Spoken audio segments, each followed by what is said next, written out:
Երեխայի կյանքի առաջին օրերին Հայաստանի ծննդատներում այսուհետ կիրականացվի նաև ակնային սկրինինգը, որը հնարավորություն կտա վաղ փուլում հայտնաբերել բնածին կամ ժառանգական ակնային պաթոլոգիաները։ 2026 թվականի հունվարի 1-ից Հայաստանի բոլոր ծննդատներում մեկնարկել է նորածնային ակնային կանխարգելիչ հետազոտությունը, որը մանկական սկրինինգային ծրագրերի շարքում արդեն 8-րդն է։ Իրականացվում է նեոնատոլոգի կողմից շատ կարճ վայրկյաններ տևող հետազոտություն է, հայտնաբերվում են այնպիսի արատներ, որոնք անզեն աչքով հնարավոր չէ նորածինների մոտ հայտնաբերել, մինչև այս սկրինինգի ներդրումը կային ակնային բարդ անոմալիաներ, անզեն աչքով տեսանելի, ենթադրենք ակնագնդի բացակայություն նորածնի մոտ, որը կարելի էր հայտնաբերել,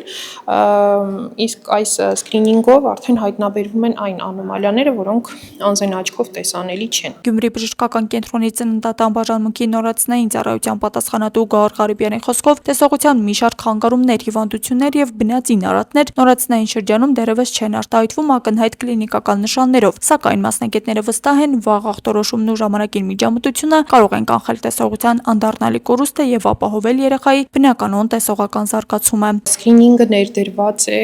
բնածին կատարակտան, գլաուկոման, ռետինոբլաստոմաները եւ այլ ծանր ակնային պաթոլոգիաները նորածինների մոտ հայտնաբերելու համար։ Մասնագետը ընդգծում է, որ նախկինում արձանագրվել են դեպքեր, երբ օրինակ բնածին կատարակտան չի հայտնաբերվել նորածնային շրջանում եւ ախտորոշվել է ավելի ուշ տարիքում։ Այդպիսի իրավիճակներում բուժումը դառնում է ավելի բարդ ու երկարատև։ Ստատիստիկա կա, որ եղել են անոմալիաներ, խոսքը հենց բնածին կատարակտայի մասին է,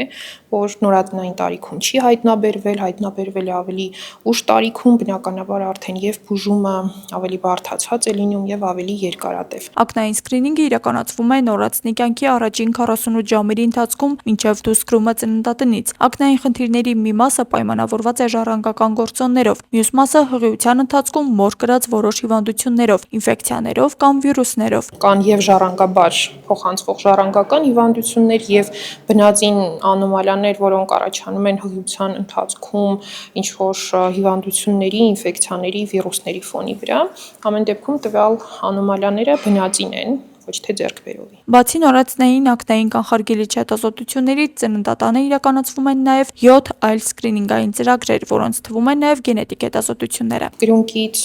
վերցվում է գենետիկ հետազոտությունների անալիզ, ֆենիլկետոնուրիա, հիպոթիրեոզ եւ 2025 թվականի ապրիլից նաև ավելացավ ադրենոգենիտալ համախտանիշը, ինքը նույնպես նոր սկրինինգ էր, լսողության սկրինինգ, կոնքազդրային հոդերի,